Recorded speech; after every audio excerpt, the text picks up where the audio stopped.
그걸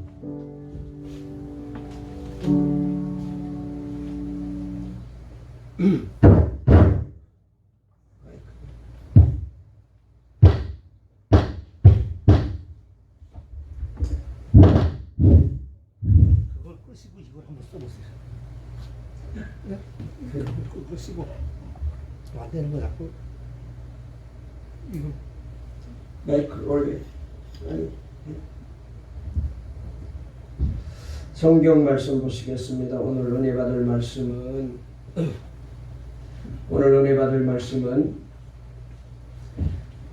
고린도 후서 4장 1절부터 10절까지입니다.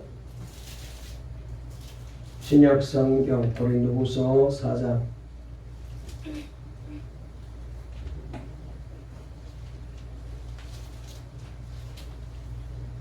1절부터 10절 말씀까지 우리 다 같이 말씀을 함께 읽도록 하시겠습니다. 신약 성경 제가 가지고 있는 성경책으로 289페이지에 있습니다.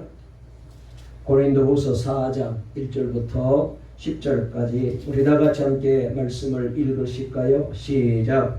그러므로 우리가 이 직분을 받아 긍휼하심을 입은 대로 낙심하지 아니하고 이에 숨은 부끄러움의 일을 버리고 속임으로 행하지 아니하며 하나님의 말씀을 혼잡하게 하지 아니하고 오직 진리를 나타내므로 하나님 앞에서 각 사람의 양심에 대하여 스스로 추천하노라. 만일 우리의 복음이 가리었으면 망하는 자들에게 가리어진 것이라. 그 중에 이 세상의 신이 믿지 아니하는 자들의 마음을 혼미하게 하여 그리스도의 영광의 복음의 광채가 비치지 못하게 함이니 그리스도는 하나님의 형상이니라. 우리를 전파하는 것이 아니라 오직 그리스도 예수의 주 되신 것과 또 예수를 위하여 우리가 너희의 종 된 것을 전파함이라.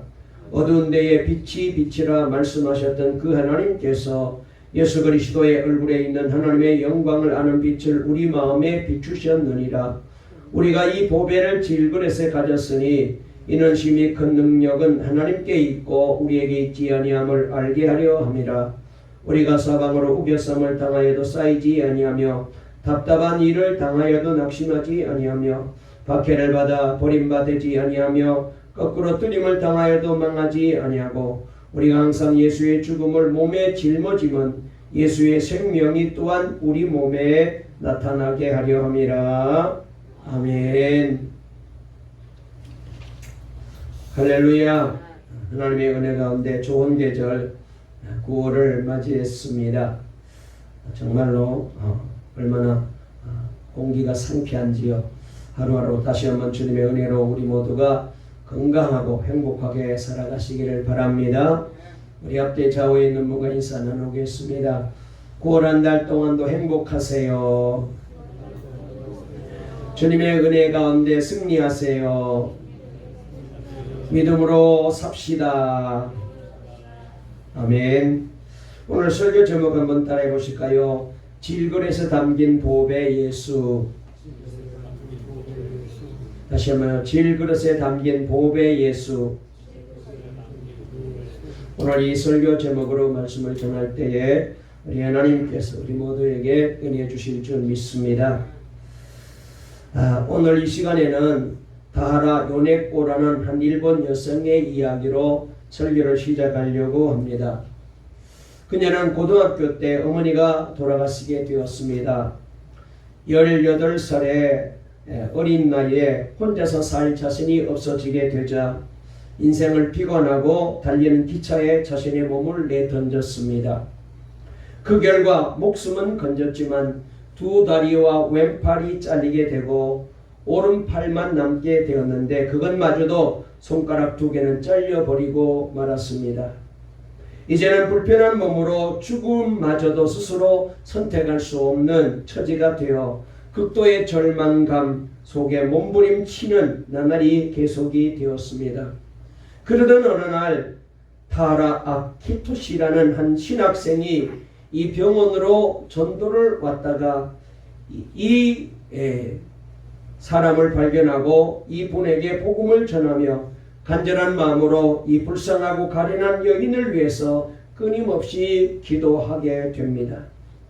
그러자 그녀의 마음이 조금씩 열리게 되었고 그리고 이 신학생이 전해준 성경을 읽다가 어느 날 말씀 한 구절의 마음에 확 닿았습니다. 고린도후서 5장 17절 말씀, 우리가 잘 아는 말씀인데요. 그런즉 누구든지 그리스도 예수 안에 있으면 새로운 피조물이라 이전 것은 지나갔으니 보라 새 것이 되었도다라는 이 말씀입니다. 이 말씀이 만신창이가 된 그녀의 몸과 영혼을 만져주기 시작을 합니다. 얼마 후에 그 청년은 요네코에게 청혼을 했고 드디어 많은 사람의 격려와 사랑의 관심 속에 결혼까지 하게 됩니다. 그리고 그녀는 책을 한 권 내게 되는데요. 책 제목이 산다는 것이 황홀하다라는 제목의 책을 냅니다. 그녀는 이 책에서 두 다리가 없고 한쪽 팔도 없고 남은 손마저 손가락이 3개밖에 없는 여자이지만 그래도 산다는 것이 황홀하다라고 고백을 하고 있습니다. 그녀는 장애인이 되었지만 몸은 불편하지만 마음은 그 누구보다도 부유했습니다.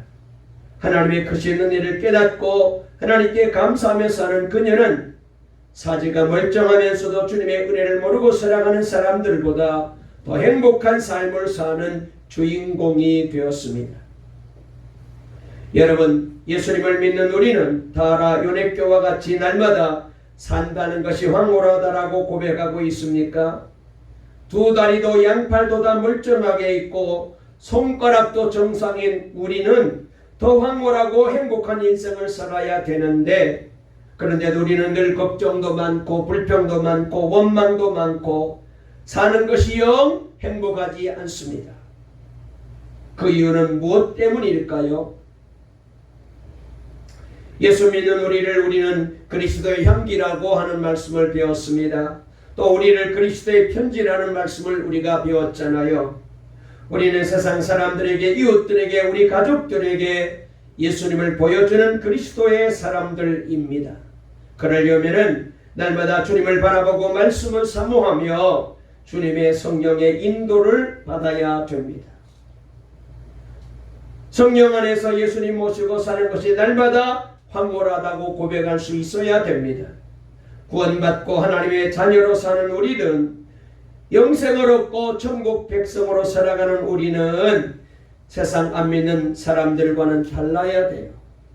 예수 안에 사는 우리, 예수 믿고 사는 우리, 하나님의 자녀된 우리는, 영적으로 거듭난 우리는 날마다 행복합니다라는 고백이 있어야 됩니다. 어떻습니까? 정말로 그런 고백이 있는 우리 동광의 모든 성도들이 되었으면 좋겠습니다. 물질이 많거나 없거나 몸이 건강하거나 불편하거나 하는 일이 잘 되거나 안 되거나, 그리고 집이 있거나 없거나 상관없이 예수 안에 있는 우리는 행복해야 되거든요. 황홀한 인생을 살아야 되거든요. 이것이 우리 주님이 우리에게 주시는 은혜고 복이거든요. 한번 따라해 보실까요? 나는 행복합니다. 내 인생은 황홀합니다. 우리 다시 한번 옆에 분과 인사하실까요? 예수 안에 있는 우리는 황홀한 인생을 살고 있습니다. 정말 그런가요? 그러리라고 믿습니다. 정말 그래야 돼요. 사도 바울은 이 고린도후서 3장까지 해서 자신의 대적자들로 인한 편견과 오해 문제를 해결하고 고린도 성도들의 신앙생활을 새롭게 하는 계기를 만들고자 자신이 하나님의 뜻을 따라 된 그리스도 예수의 사도임을 변호하고 있습니다. 고린도 교회를 급하게 방문하여 해결하려던 이전의 계획을 변경하게 된 사연도 설명합니다. 그는 자신의 사역이 그리스도 안에서 하나님의 영으로 말미암아 온전히 이루어졌음을 강조하고 있죠. 이어서 오늘 4장에서는 그리스도 예수의 사도로서 자신에게 맡겨진 직분을 감당하는 과정에서 겪은 이 육체적인 그리고 영적인 시련을 말하고 있어요. 육체적인 시련도 어렵고 힘든 일이지만 자신을 오해하고 심지어 반대하는 이들로부터 받은 이 영적 시련은 더 감당하고 참아내기 어려운 그런 일들이었습니다. 이런 자신을 위로하며 시련을 극복하게 만들어준 힘이 있었어요. 원인이 있었어요. 그게 오늘 성경에서 바울은 복음이라고 우리에게 말하고 있어요. 언제든 쉽게 깨질 수 있는 질그릇 같은 자신을 지켜준 이 보배, 즉 은혜로운 복음이 질그릇 같은 자신 안에 있었기에 바울은 복음을 증거하면서 이런 어려운 시련을 잘 이겨낼 수 있었다고 고백하고 있습니다. 예수 그리스도와 그분이 주신 복음 전파의 사명은 그 어떤 것보다도 존귀한 보배였습니다. 이처럼 부르심을 따라 보배로운 복음 전파의 사명을 충성스럽게 감당하는 사람은 바울처럼 어떤 고난도 이겨내고 그리고 영광의 주님의 그 은혜에 참여하게 되는 것입니다. 우리 동강의 모든 성도님들도 세상 것으로 여러분 세상을 이겨낼 수는 없습니다. 그러나 우리에게도 이 복음의 능력이 우리에게 임하게 되고 우리 주님의 은혜가 임하게 되면은 어떤 어려움도 고난도 이겨낼 수가 있게 됩니다. 자, 본문으로 돌아가서 우리 다 같이 한번 4장 1절, 2절, 2절 말씀을 한번 읽어보실까요? 다 같이 읽겠습니다. 시작. 그러므로 우리가 이 직분을 받아 긍휼하심을 입은 대로 낙심하지 아니하고 예수는 부끄러움의 일을 버리고 속임으로 행하지 아니하며 하나님의 말씀을 혼잡하게 하지 아니하고 오직 진리를 나타내므로 하나님 앞에서 각 사람의 양심에 대하여 스스로 추천하노라. 아멘. 우리의 보배이신 예수님과 동행하는 사람은 세상을 구원하고 복을 받게 하는 보배가 됩니다. 어려운 일이 많겠지만 예수님과 동행하는 사람으로서 낙심하지 않도록 조심해야 된다는 사실을 잘 이 말씀이 우리에게 은혜가 되고 말씀으로 다가오게 됩니다. 여러분, 우리가 앓는 병 중에 전염병도 무섭고 암도 무섭고 여러분 이런저런 병도 무섭습니다. 또 장애를 이제 당하여 힘들게 살아가는 것도 무서운 일이죠. 그러나 이런 것보다 더 무서운 병이 있습니다. 그게 뭐냐? 낙심하는 거예요. 낙심. 그래서 철학자 키에르 케고르는 낙심을 가리켜서 이 절망을 가리켜서 죽음에 이르는 병이다라고 정의하지 않았습니까? 단테의 신곡에 보면 지옥문에서 이런 글귀가 지옥문 앞에 써 있는 것을 보게 됩니다. 이곳에 들어오는 자는 모든 희망을 버려라. 지옥은 어떤 곳이 지옥이냐? 희망을 잃어버리고 사는 사람들이 지옥을 사는 것. 낙심은 지옥을 사는 것입니다. 절망은 지옥을 사는 것입니다. 믿음을 잃었다는 의미잖아요. 영적인 문제가 생겼다는 거잖아요.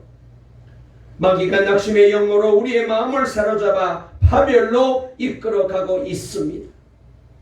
그래서 믿는 성도들에게 이 낙심이 찾아오게 되면은 여러분 쉽게 일어설 수 없어요. 마귀가 역사에 있기 때문에 여러분 쉽게 일어날 수 없습니다. 그렇게 되지 않도록 날마다 깨어 있어야 돼요. 여러분 사도 바울처럼 낙심한 일이 많은 사람도 없을 겁니다. 우리가 잘 아는 대로 개척한 고린도 교회 안에 다툼과 온갖 문제가 일어났잖아요. 거기다가 자신을 거짓 사도들하고 매도하는 사람들이 생기고 그리고 교회를 향한 핍박은 점점 더 강해지면서 거기에다가 몸도 마음도 지쳤습니다. 거기에다가 질병까지 찾아왔어. 사도 바울을 도저히 일어나게 하지 못하게 만들었어.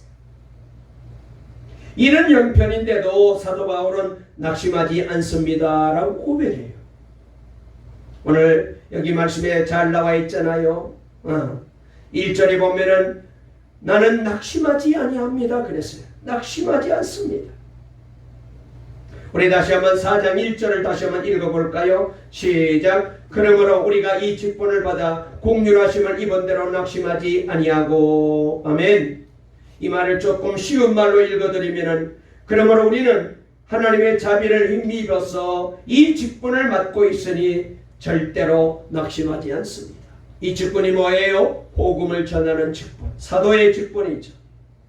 하나님께서 이 귀한 사명을 자신에게 주셨고 이 직분을 맡은 자신은 절대로 낙심하지 않는다는 거예요.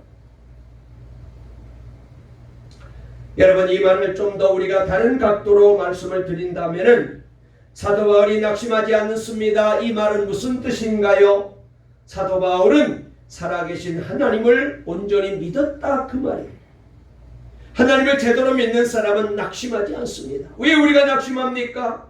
믿음이 없으니까 낙심하게 되죠. 하나님을 제대로 신뢰하지 못하기 때문에 환경을 바라보고 사람을 바라보고 되어진 일을 바라보니까 자꾸 실망이 되는 거예요. 믿음이 있으면 괜찮은데 낙심하게 되는 거예요.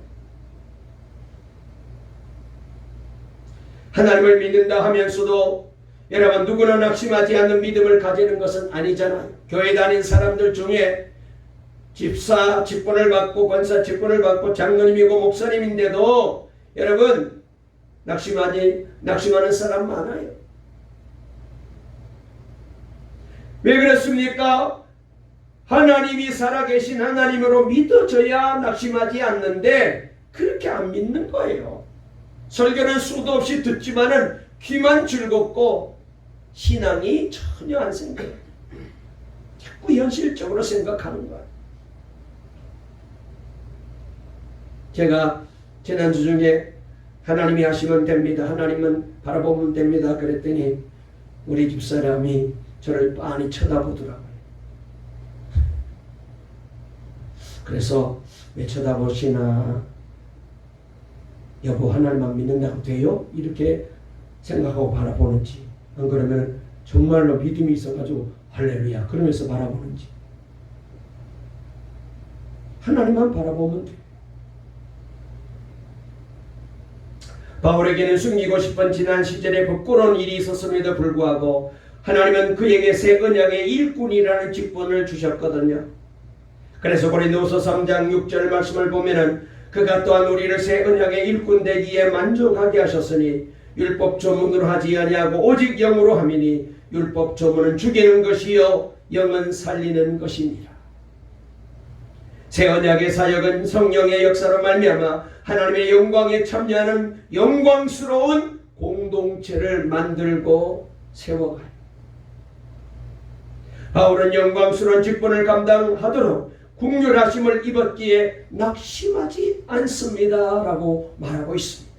여기 낙심하다라는 말은 헬라어는 엔카케오라고 그렇게 헬라어로 말하는데요. 그 뜻은 합당한 목표를 달성하는 데 필요한 동기를 잃어버린 상태라고 그렇게 설명을 했어요.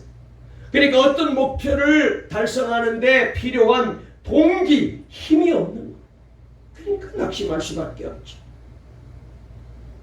나는 반드시 저 목표를 이룰 거야. 여러분, 이 힘이 확실하면은 절대로 낙심하지 않습니다. 정말로 1000번 넘어져도 다시 일어나죠. 오뚜기처럼. 그런데 현실적으로 살아보니까 안 되거든. 자꾸 일이 꼬이고 문제가 자꾸 벌어지고 내가 생각했던 것과는 전혀 다른 방향으로 가니까 아이고 안 되나 보다. 힘을 잃어버렸어. 동기를 잃어버렸어. 그런데 바울은 이와 반대로 온 힘을 다해 자신에게 맡겨진 직분을 수행하였습니다. 바울은 자신의 사역이 담대함, 이 말은 헬라 말로 파로레시아라고 하는데 즉 공개성을 띠고 있음을 밝히고 있습니다. 그래서 고린도후서 3장 12절에 보면은 우리가 이 같은 소망이 있으므로 담대히 말을 하노니 그랬어요. 담대히. 사도 바울이 하나님임을 살아계신 하나님으로 믿었다는 증거는 그가 하나님 앞에서 부끄러움이 없다고 고백하고 있습니다. 그리고 담대하다는 거예요. 자, 우리 한번 2절 또 읽어보실까요? 다시 한번 읽겠습니다. 시작. 이에 숨은 부끄러움의 일을 버리고 속임으로 행하지 아니하며 하나님의 말씀을 혼잡하게 하지 아니하고 오직 진리를 나타내므로 하나님 앞에서 각 사람의 양심에 대하여 스스로 추천하노라. 아멘. 여기 숨은 부끄러움. 여러분, 사도 바울이 과거에 어떤 사람이었습니까? 열심 유대 교인이었잖아요. 그래서 예수 믿는 사람들을, 그리스도인들을, 그리고 교회를 핍박하는 데 앞장섰던 사람 아닙니까? 서대반 집사님을 돌로 때려 죽일 때 맨 앞장서서 돌을 던졌던 사람 아니었습니까? 그랬던 이 사울이 변하여 복음을 전하는 바울로 바뀌어졌습니다. 바울에게는 이 과거에 유대인으로 열심을 내면서 기독교를 핍박하고 예수를 핍박했던 이 일이 숨기고 싶은 부끄러운 일이었죠. 그런데 오늘 여기 말씀해 보니까 이 숨은 부끄러움의 일을 다 버렸다는 거예요. 여러분, 이 말을 좀 더 쉬운 말로 우리가 읽어보면 2절을 우리는 부끄러워서 드러내지 못할 일들을 배격하였습니다. 우리는 간교하게 행하지도 않고 하나님의 말씀을 왜곡하지도 않습니다. 우리는 진리를 환히 드러냄으로써 하나님 앞에서 모든 사람의 양심에 우리 자신을 떳떳하게 내세웁니다. 그랬어요.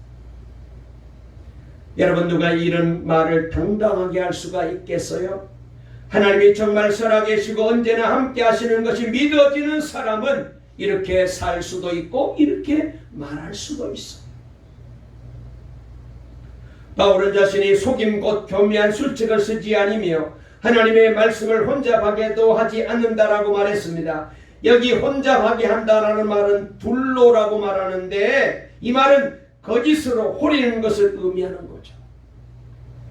그러니까 거짓말로 사람을 속이고 그 사람을 미혹하는 거죠. 바울은 미끼로 사람들을 호리는 방식으로 하나님의 말씀을 전하지 않았습니다. 오히려 그는 진리를 나타내므로 공개적으로 선포하는 방식으로 자신이 맡은 은혜의 직분, 이 복음의 직분을 전하는 사도의 사명을 감당하게 된 것이죠. 그래서 오늘 여기 4장 3절에 이렇게 말하고 있습니다. 3절 한번 읽어보실까요? 시작. 만일 우리의 복음이 가리었으면 망하는 자들에게 가리어진 것이라 그랬어요. 여기 복음이 가리었다는 말은 바울이 비록 공개적으로 복음을 전했지만은 그럼에도 불구하고 믿지 않는 사람들이 있다는 사실을 상기시키고 있어요. 그것은 복음의 구원의 능력이 부족해서가 아닙니다. 복음은 어떤 사람들에게는 가려져요. 누구에게요? 망하는 자들에게. 그렇잖아. 우리가 이렇게 전도해보면은 믿으면 될 터인데 아무리 전하고 수십 년을 기도하면서 그 영혼을 전도하려고 해도 안 믿어요. 주변에 있는 사람들은 내가 전도하면 쉽게도 믿고 잘도 믿고 예수도 잘 믿는데 아니 저 사람은 왜 저렇게 안 믿을까? 아무리 애써도 안 돼요. 정말로 어떤 때는 저 사람 버린 사람인가? 하나님께서 버린 사람인가 싶을 정도로 하다가 실망이 날 때도 막 있어요. 그런데 정말로 죽기 전에라도 예수 믿으면 참 얼마나 감사하고 할렐루야 얘기했습니까? 그런데 그렇게 끝까지 복음을 안 들어요. 안 믿어요. 아니 사랑하는 가족이 전하는 복음이라면은 잘못되라고 믿으라고 하는 게 아니잖아요. 그런데도 불구하고 안 믿어요. 끝까지 안 믿게 되면은 여러분 그 사람에게는 복음이 가려진 거예요. 그에게는 십자가의 구원의 은혜와 축복이 그리고 저 영원한 천국의 영생의 복이 저들에게는 없는 거예요. 사도 바울은 그래서 이렇게 말합니다. 만일 우리의 복음이 가리웠으면 망하는 자들에게 가려진 것이라는 거예요. 그렇지 않으면 다 언젠가는 예수를 믿고 돌아오게 되고 구원받게 될 거라는 거예요. 사랑하는 우리 동광의 성도들 가정에 아직까지 예수 믿지 않는 가족들 여러분 저들에게 복음이 가려진 일이 없기를 주의 이름으로 축원합니다. 꼭 구원해야 돼요. 저들을 살려내야 돼요. 저들이 복음에 가려진 사람이라면 얼마나 불행한 일입니까? 얼마나 속상한 일이에요. 바울은 하나님이 주시는 능력으로 수많은 고통스러운 시간 속에서 절망감을 극복하며 승리할 수 있었습니다. 그런 승리감을 오래 누릴 사이도 없이 바울은 고린도 교회 안에 거짓 사도들과 그들을 추종하는 사람들로부터 심한 비난을 받고 또 위기에 처하게 됩니다. 복음을 받아들이지 않고 바울을 대적하는 이들 뒤에는 세상의 신인 이 사탄이 미혹하고 있다라고 진단하고 있어요. 그 말씀이 4절의 말씀입니다. 우리 4절 한번 읽어볼까요? 시작. 그 중에 이 세상의 신이 믿지 아니하는 자들의 마음을 혼미하게 하여 그리스도의 영광의 복음의 광채가 비치지 못하게 하미니 그리스도는 하나님의 형상이니라. 아멘. 자, 이 말씀을 다시 한번 제가 읽어드릴게요. 그 중에 이 세상의 신이 믿지 않은 자들의 마음을 혼미하게 하여 그리스도의 영광의 복음의 광채가 그에게는 비치게 못하게 하미니 그랬어요. 여러분, 여기 세상의 신이 누굽니까? 바로 마귀죠. 사탄 원수 마귀입니다. 이 마귀가 사람들의 마음속에 들어가서 절대로 주님을 바라보지 못하도록, 예수를 믿지 못하도록 그 마음을 혼미하게 한다는 거예요. 그래서 우리가 전도해 보면은 핑계를 어떻게나 대는지, 왜? 마음이 혼미한 거예요. 사탄이 역사하는 거예요. 그렇게 복음을 전해도 사람들이 예수 그리스도를 믿지 못하는 것은 마귀가 그 마음을 혼미하게 하여서 예수 그리스도의 영광의 이 복음을 보지 못하게, 듣지 못하게 해버립니다. 여러분, 태양이 아무리 빛나도 먹구름이 가려져 있으면은 깜깜하잖아요. 어두운 방 안에 들어가 있게 되면은 밖은 햇빛이 쨍쨍 내리쬐는데 환한데 방 안에 들어가면은 깜깜하죠. 마치 사탄이 그렇게 그 사람을 만들어 버렸어.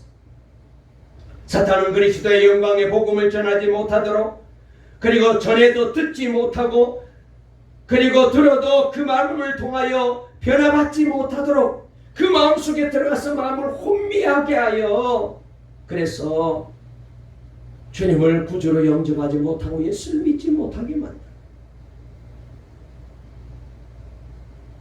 여러분, 이런 일들이 있으면 참 얼마나 어렵겠습니까?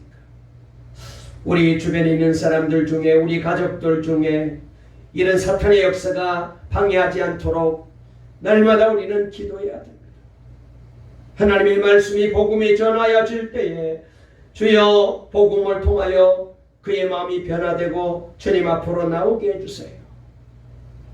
마음이 혼미하지 않도록, 사탄이 역사하지 않도록 하나님 저의 마음을 주장해 주세요. 날마다 기도해야 돼.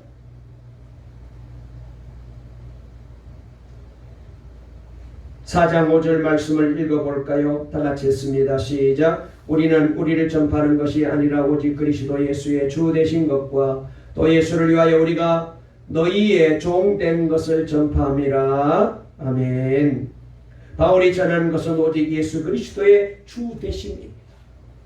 사도 바울이 아주 분명하게 말합니다. 우리가 전하는 것은 나를 전하는 것이 아닙니다. 사도 바울을 전하는 게 아닙니다. 사도 바울의 사상이나 철학이나 사도 바울의 비전을 전하는 게 아닙니다. 예수 그리스도가 주님이시고 그분이 바로 우리의 구세주가 되시는 것을 전했다는 거예요. 여러분, 저도 간혹 설교하면서 하나님 앞에 늘 기도합니다. 회개합니다. 혹시라도 내 사상이나 내 주장, 내 철학을 얘기하지 않았나, 예수님을 전하지 않고 하나님의 말씀을 전하지 않고 조용할 나를 전하지 않았나, 그런 이제 생각이 들까봐 늘 기도해요.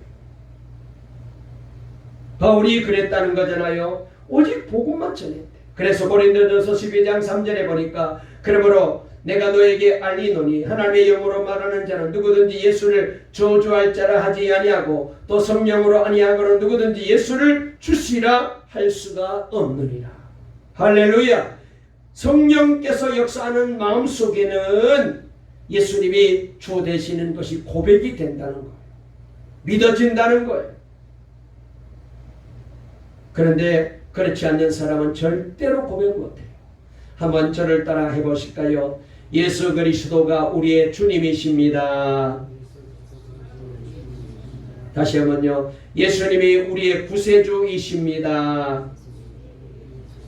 할렐루야. 그래서 로마서 10장 9절에 아주 귀한 말씀을 하셨습니다. 뭐라고? 네가 만일 너의 입으로 예수를 주로 시인하며 또 하나님께서 그를 죽은 자 가운데서 살린 것을 너의 마음에 믿으면 구원을 받으리라.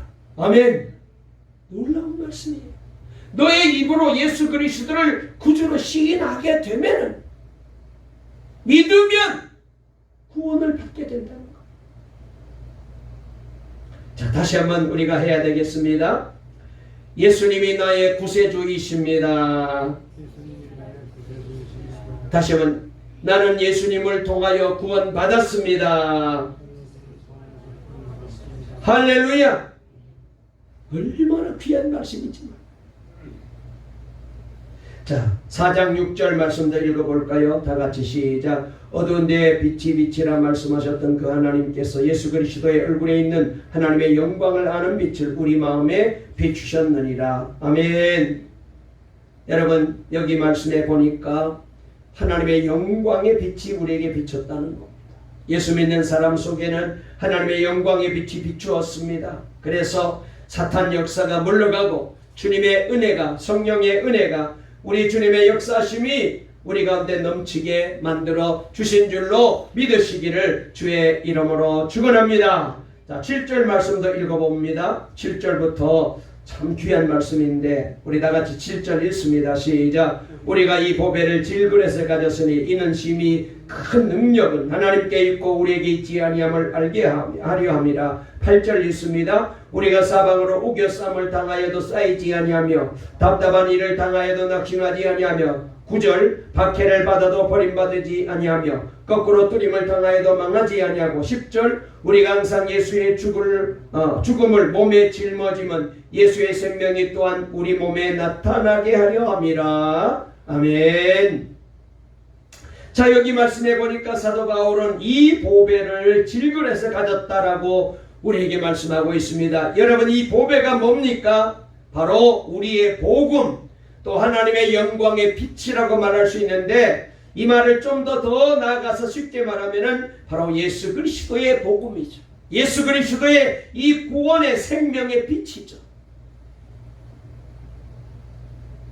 여러분, 예수 믿고 구원받은 저와 여러분들은 바로 우리 몸에다가 이 예수의 보배를, 이 복음의 보배를, 여러분, 이 예수 그리스도의 은혜의 복음을, 구원의 복음을 우리 몸에 담고 사는 자들이 된 거예요. 질그릇이 뭐예요? 그릇 중에 가장 천한 그릇이죠. 흙으로 빚어가지고 불에다가 구워낸 것이 바로 질그릇 아닙니까? 비싸지도 않을 뿐더러 그런데 이 질그릇은 쉽게 깨어져요. 그래서 시편 22편 15절에 보니까 우리를 질그릇 같다 그랬어요. 여러분, 질그릇은 천한 그릇입니다. 그런데 그 질그릇 안에 뭐가 들어가 있느냐에 따라서 가치가 달라지잖아요. 그렇습니다. 아무리 금으로 만들고 다이아몬드로 만든 그릇이라도 거기다가 여러분 더러운 것이 담겨지게 되면은 쓸데없는 그릇으로 밖에 쓰임받지 못하지만 질그릇이라 할지라도 귀한 보배를 담게 되면은 보배로운 그릇이 되죠. 그래서 서양 속담에 왕의 그릇일지라도 거기에 더러운 것이 담기게 되면은 개 밥그릇보다도 못하다 그런 말이 있어요. 여러분, 저와 여러분들은 예수의 보배를 담고 사는 사람입니다. 우리가 비록 질그릇이잖아요. 저와 여러분 다 흙으로 빚어졌잖아요. 그래서 우리도 정말로 깨지기 쉽고 이런저런 일로 인하여 상처도 받고 낙심도 하고 그럴 때가 많이 있습니다. 그런데 중요한 것은 여러분, 우리 안에 예수님이 계셔요. 아멘. 보배가 있는 거예요. 여러분, 그러므로 우리는 사방으로 우겨 쌓임을 당하여도 쌓이지 아니합니다. 답답한 일을 당하여도 낙심하지 아니합니다. 할렐루야. 박해를 받아도 버림받지 않습니다. 거꾸로 뚫림을 당하여도 망하지 않아요. 그렇잖아요. 여러분, 핍박하는 자들이 예수님 믿는 사람들을 얼마나 핍박합니까? 고문하고 별별 위협을 당하고 십자가에 못 박아 매달고 불로 태워 죽이고, 그래도 저들은 낙심하지 않아요. 왜? 그 속에 예수의 보배가 있기 때문에. 세상적으로 보면은 불행한 일이죠. 세상으로 볼 때는 여러분 안타까운 일이죠. 그런데 예수 보배가 그 속에 있는 사람은 절대로 낙심하지 않아요. 여러분, 저와 여러분 속에 예수 보배가 있는 줄로 믿으시기를 주의 이름으로 축원합니다. 따라 해보실까요? 내 안에 예수 보물이 있습니다. 할렐루야! 이게 바로 예수 믿고 구원받은 저와 여러분의 모습이에요. 그러므로 고난이 온다 할지라도, 핍박이 온다 할지라도 낙심하지 않습니다. 환난이 온다 할지라도 여러분, 우리는 낙심하지 않습니다. 왜? 예수님의 보배가 있는데 뭐가 걱정이에요? 사도 바울은 보이는 것을 바라보는 것이 아니라 보이지 않는 것을 바라보았습니다. 보물이신 예수님과 말할 수 없는 하나님의 나라를 몸속에 담고 살았기 때문에 바울을 그렇게 핍박하고 고난으로 몰아도 낙심하지 않아요. 여러분, 저와 여러분도 이런 신앙으로 살아갈 수 있기를 주의 이름으로 축원합니다. 9월달을 맞이하면서 저도 기도만 했죠. 하나님, 9월 한 달 동안 우리 성도들 예배에 힘을 내서 성전에 다 나오게 해주세요. 또 어떤 집사님, 목사님, 다음 주일부터는 성전에 나가서 예배할 수 있도록 되었으면 좋겠습니다. 그런 문자까지 보내왔어요. 그런데 어떤 때는 마주 그런 기대를 가지고 교회에 왔는데 오히려 더 성도들이 안 보일 때가 있어요. 그러면은 막 낙심이 돼요. 하나님이 반드시 마음에 감동도 주셨고 은혜도 주셨는데 오늘은 그래도 좀 더 많이 성전에 나오실 줄 알았는데 우리 중직자들이 열심을 내고 집사님들이 힘을 내서 예배 잘 나올 줄 알았는데 편안하게 그냥 쉽게 집에서 자꾸 예배 드리고 해서 그래서 모이는 숫자가 성전에서는 그렇게 많지 않으면 목사인 저로서는 낙심이 나고, 아마 우리 장로님도 집사님들도 왜 또 안 나왔지? 나면 얼마나 좋은데. 그래서 좀 힘이 빠질 수도 있어요. 그런데 여러분, 우리가 보이는 것 때문에 낙심하지 마시고, 여러분 듣는 것 때문에 낙심하지 마시고, 사람들 때문에 낙심하지 마십시오. 우리는 예수님을 우리의 몸에 모시고 살아가는, 보배를 담고 살아가는 복받은 성도인 줄로 믿으시기를 바랍니다. 우리 영상으로 예배 드리는 성도님들도 힘을 내어서 다음 주일은 꼭 성전에서 한번 만났으면 좋겠네요. 말씀을 마치려고 합니다. 한 가지 예만 드리고 말씀을 마칠게요. 토레이 목사님에게 어떤 여인이 찾아와서 안타까운 자신의 신앙을 상담을 합니다. 목사님, 저는 예수님을 뜨겁게 믿고 싶어요. 그런데 이것이 잘 안 됩니다. 부흥회도 참석도 해보고 은혜 받으려고 애를 썼는데도 은혜가 오지를 않아요. 열심히 교회 생활을 하고 싶은데 은혜가 없는데 어떻게 하면 좋겠습니까? 안타까운 마음으로 목사님을 찾아와서 상담합니다. 그때 목사님께서 그 여인에게, 그 성도에게 물었대요. 성도님은 하나님 앞에 뭐라고 기도하세요? 기도 제목이야 많지요. 그렇게 대답하지 마시고 한 가지 제목으로만 기도하세요. 그렇답니다. 그래서 뭐라고 기도해요? 그렇게 물었더니 목사님께서 이렇게 말합니다. 하나님 아버지, 나 자신을 알게 해주세요 라고 기도하세요. 정말로 이분이 돌아가서 그때부터 하나님 앞에, 하나님 나를 알게 해주세요. 내가 누구인지 깨닫게 해주세요. 나를 바르게 알게 해주세요. 나 자신을 알게 해주세요. 나 자신을 바르게 보게 해주세요. 간절하게 기도했는데 어느 날 하나님께서 그녀의 모습을 보도록 그렇게 은혜 주시고 영안을 열어주셨대요. 너무 기뻐서 목사님께 이분이 찾아와서 목사님, 제가 얼마나 추하고 더러운지 머리부터 발끝까지 하나님이 저의 모습을 보여주셨는데 성한 곳이 한 곳도 없습니다. 온갖 더러움과 시기와 질투와 거짓과 명예욕, 재물욕 등으로 내 마음속에 얼마나 더럽고 추한 것들이 많은지 고개를 들 수가 없었어요. 너무 창피해서 살 수가 없는데 어떻게 하면 좋지요? 그때 목사님이 다시 이렇게 말합니다. 이제는 십자가의 예수님을 알게 해주세요라고 기도하세요. 또 이분이 돌아가서 하나님 앞에 간절히 기도합니다. 하나님, 저로 하여금 십자가의 은혜를 알게 해주세요. 십자가의 그 사랑을 깨닫게 해주세요. 십자가를 통하여 나의 모든 죄가 사해졌음을 믿게 해주세요. 그렇게 기도하는데 어느 날 하나님께서 환상을 보여주시면서 십자가에서 예수님이 자신을 위하여 보배 피를 흘리는 모습을 보여주시면서 말씀을 주시기를 내가 너를 사랑하노라. 너의 죄가 다 사하여 졌느니라. 그렇게 말씀을 주시는 거예요. 너무너무 기뻐가지고 또 목사님께 찾아와가지고 달려와서 목사님, 이제는 은혜 받았습니다. 내 죄가 예수님의 보배 피로 다 사해졌대요. 너무너무 감사해요. 너무너무 고마워요. 하나님의 사랑이, 예수님의 사랑이 이제 뭔지 깨닫게 되었어요. 그때 목사님이 이렇게 말합니다. 자매님, 이제부터는 은혜를 은혜되게 하기 위해서 하나님 일을 하게 해달라고 기도하세요. 그래서 주님 앞에 기도합니다. 내가 받은 이 은혜를 은혜되게 하기 위해서 나도 주를 위해서 열심히 봉사하고 헌신하고 그리고 예배생활, 기도생활, 신앙생활 열심히 잘하게 되기를 원합니다. 주의 일에 헌신하게 되기 원합니다. 주님 앞에 쓰임받게 되기 원합니다.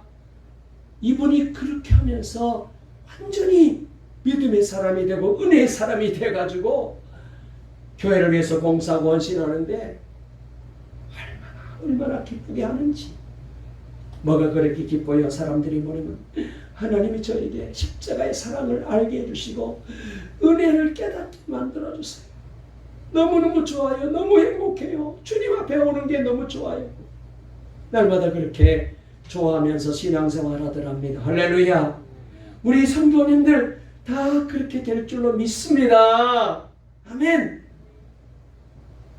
아멘이라도 크게 하세요. 그렇게 못하세요. 아멘. 은혜 속에 사세요.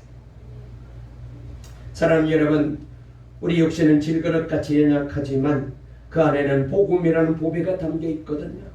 연약한 인간 안에 담긴 이 복음인 예수는 그 누구라도 살려내는 보배로 능력입니다. 바울은 복음의 가치를 알기에 생명의 한계를 넘어 복음을 전했고 연약한 육신을 통해 예수님의 생명을 나타냈습니다. 성도의 삶은 복음 전파의 과정에서 핍박을 당할 때 더욱 빛나게 되고 고난 가운데 더욱 진가를 발휘하게 됩니다. 한 알의 미랄이 죽었고 썩어야만은 열매가 맺잖아요. 전도자의 삶은 주님의 그림자를 밟으며 주님의 길을 따라가는 사람이에요. 그러므로 고난과 시련은 부끄러운 것이 아니라 주님의 고난에 동참하는 영광이거든요. 묵묵히 그 길을 걷는 자에게 주님의 놀라운 축복이 있을 겁니다. 질그릇 같은 연약한 우리들이지만 그 속에 보배가 있다는 사실을 감사하면서 여러분, 이 보배를 온 천하에 나타내는 우리 동강의 성도님들 다 되셨어요. 오늘 예배 마치고 한 주간 동안 사시는 동안에 은혜가 넘치고 그리고 만나는 사람보다 이 보배를 자랑하며 간증하며 행복한 황홀한 신앙의 삶을 살아. 그래서 우리 하나님께 영광을 돌리시고 다음 주일날 오실 때 환하게 목사님 나 이렇게 살았어요. 설교한 대로 말씀대로 이렇게 살았어요. 너무너무 좋습니다. 그렇게 성전에서 만날 수 있기를 주의 이름으로 축원합니다. 축원합니다. 살아계신 하나님 감사합니다. 오늘 좋은 날 복된 날을 주시고 우리를 사랑해 주셔서 이렇게 주님 앞에 나와 예배 드리게 해 주시니 감사합니다. 허물과 죄로 죽었던 우리들은 정말로 영안이 열려져서 내 실상을 보게 되면은 얼마나 부끄럽고 온갖 욕심과 더러운 죄가 우리 안에 가득 들어있는데 이런 우리를 하나님께서 버리지 아니하시고 예수님을 십자가에 못 박아 보배 피 흘리게 해주시고 그 보혈로 우리의 모든 죄와 허물을 씻어주시고 그리고 그 예수의 복음을, 예수님의 생명을, 예수님의 그 구원의 빛을 우리 속에 비추어 주셔서 우리로 하여금 이 질그릇에 보배 예수님을 담고 살아갈 수 있게 해주시니 감사합니다. 그렇습니다. 예수 보배를 모시고 살아가는 사람은 하루하루가 황홀한 인생을 살게 됩니다. 세상적으로 우리가 뛰어나지 못하더라도, 많이 가지지 못하더라도, 건강하지 못하더라도 우리 안에는 예수의 보물이 있는 줄로 믿습니다. 날마다 날마다 그러므로 이 예수의 보배를 전하며 이 복음을 전하며 날마다 주의 일에 힘쓰며 하나님의 은혜로 살아가는 동광의 모든 성도들 되어 이 어렵고 힘든 때에 사람들을 살리고 주님이 주신 사명을 감당하며 낙심하지 아니하고 황홀한 그리스도를 모시고 살아가는 복받은 성도들로 나아가게 해 주시옵소서. 예수님의 이름으로 간절히 기도 올리옵나이다. 아멘. 다같이 찬송 95장